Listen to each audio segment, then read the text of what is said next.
All right, so here with Mike Brown, ahead of UFC 231, Joanna Jedrzejczyk moving up to flyweight to fight Valentina Shevchenko for the vacant belt. Mike, I guess just talk about the process of moving Joanna up. I mean, we heard that this was a possibility a while ago. The fight happened, then it was taken away, then it was back on. What was Joanna's mentality through all that? She was good. She's strong-minded, and we got the call that the fight was off. It was kind of weird. It was kind of a tough situation to be in.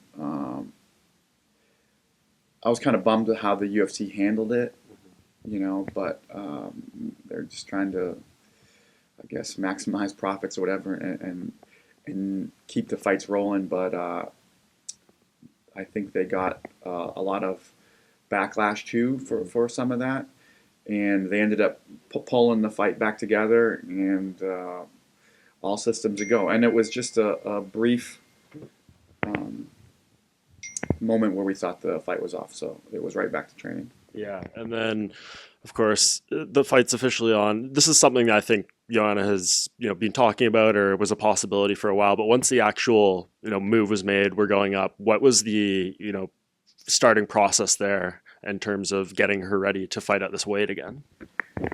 I mean, this is something that I thought was a good idea for a long time. This was, I mean, she was killing herself to make the weight, definitely. And that's not the way to do it. She used to compete at 125 in Muay Thai. If there was a 125, she would have been competing at that weight the entire time. I believe in the UFC, but because it was 15 and 35, she was small for 35. So, I mean, she was making 15, but then as she was maturing, as she was training a lot of wrestling, as she was lifting weights, she was gaining muscle. She was getting bigger. So that 115 was getting tougher and tougher and tougher to make, where it was getting such a problem that I think it cost her a fight.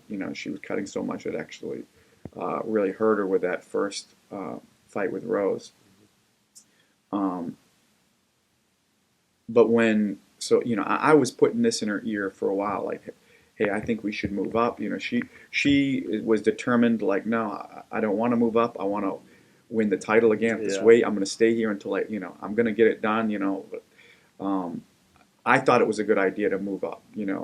And not that this is an easy fight, of course, but I just think that um, for her health, for her, just enjoying life. I think she'll compete better at this weight. I think it's the right move. Um, but then I'm not sure how it came about, but she got the call to move up, and she was down right away. She was like, "All right, then let's do it." 115 belt was kind of on a hold. Rose was taking some time off, so that's kind of locked up. So hey, a title's a title, and she was on board with it, and I was like super on board with it. Steering the boat. I was really psyched. Um, and it was time to get ready. I mean, they fought a long time ago, over 10 years ago. It's tough to take a lot from those fights because they're so long ago. They're both completely different fighters. I mean, it's a different sport. Yeah.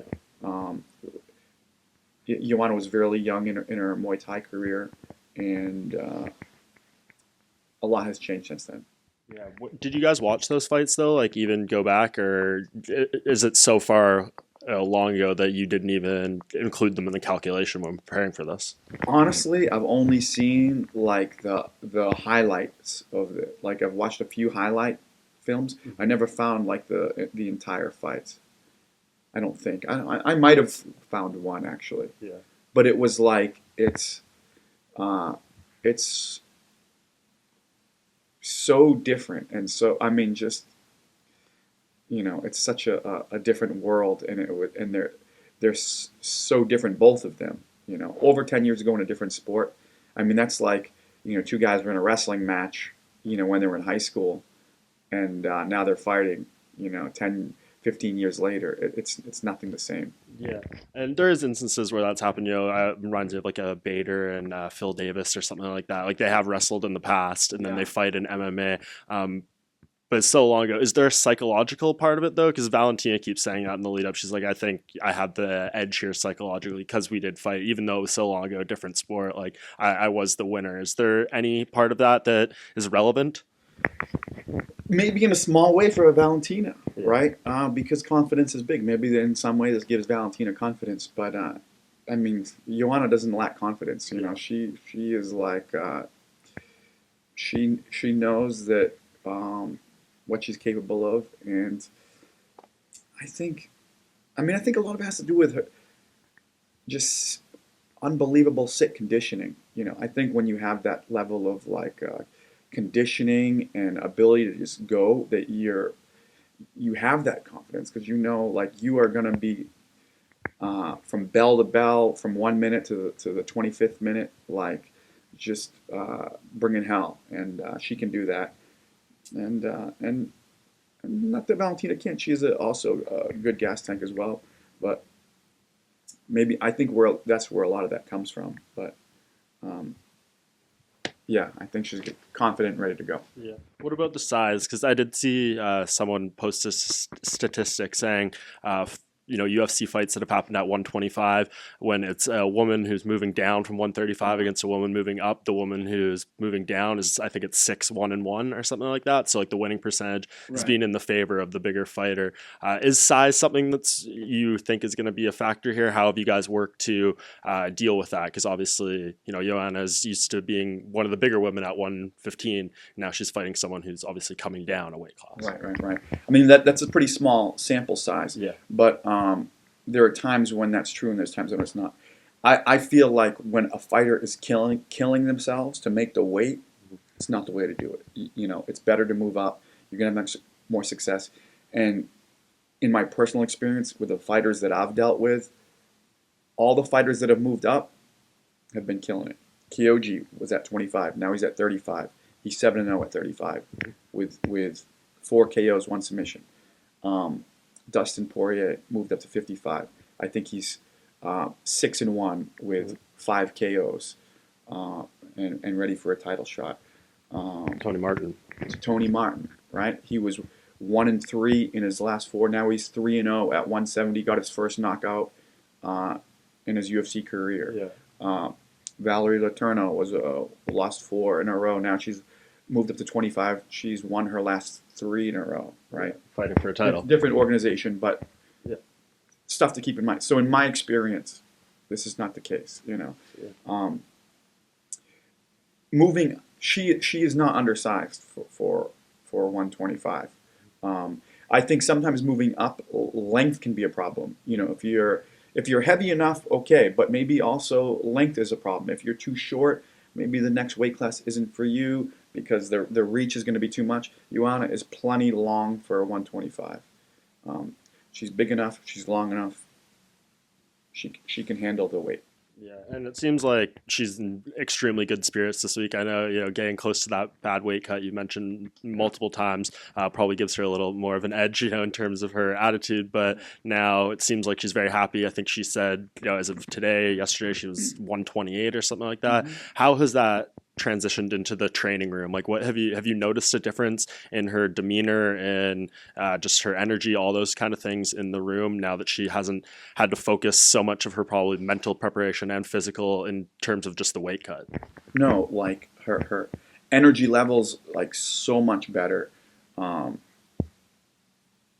Before she always had a good attitude. She loves training in the beginning of camp, but as the camp wore on, it was like she's starving herself, literally, like really, really low calories, like 1,000 calories a day type diets, waking up doing fasted cardio when you wake up, like doing this every day, and then trying to train on top of that, like sparring, and it's just not good for you,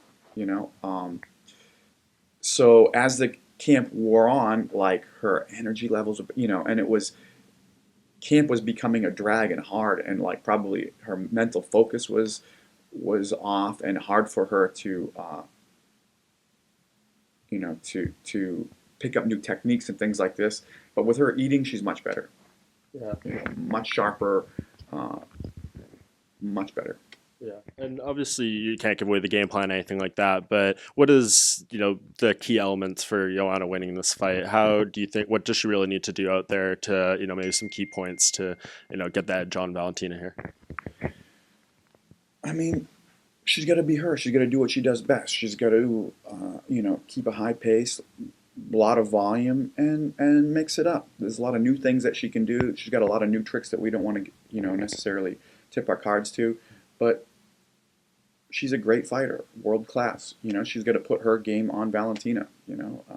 Valentina, I believe is going to sit back and try to counter. Maybe she might also try to take Joanna down. This is also a possibility. She's been adding that kind of new wrinkle to her game. She's looking good doing it also. But Joanna has a lot of new tricks too. She's got a lot of stuff she's been adding. She's a super hard worker. She's progressing all the time. She's a great athlete. So I think she's becoming a different fighter by the day, by the week, by the month. And I think we'll see some new stuff this weekend. Yeah, we've talked a lot about the weight cut during this injury. She has even said, throughout this week, eventually, maybe back at strawweight. Like, I think she still, in her mind, wants that belt back, wants another fight with Rose. She wins this fight, the first female to hold titles in two weight classes. That kind of cements her legacy in an entirely new way. In terms of the future, like, do you want, considering what you've seen out of this camp, and hopefully the performance lives up to it, but do you want to see her stay at this weight, defend that belt, and just kind of see what she can do at this weight, how capable she is? Yeah, I mean, I do. I think it's healthier for her. She really was cutting a real lot of weight. She has gotten a little smaller since the first Rose fight. That was where she really cut the most. Yeah. I think because she was so afraid of that happening again, she got her weight way down. She took a little bit of muscle off, got a little smaller. So she could make it again if she wanted to. It was going to be even tougher before. Yeah. I mean, she could make it. I'm happy at 25. I'd rather see her stay at 25. But I know in her mind she wants to do it, and she's pretty determined, so who knows. But I think 25 is going to be a better place for her. And just last thing, how do you see this going down? Do you have an official prediction that you kind of want to go out there and make? Of course, you think Joanna's going to win, but is there a way you see her getting this done on Saturday? I mean, if I had to guess, it would be, a hard-fought, tooth-and-nail scrap, where she wins a decision, if that's is how I would have to predict. But it's the fight game, and anything can happen. We've seen that time and time again.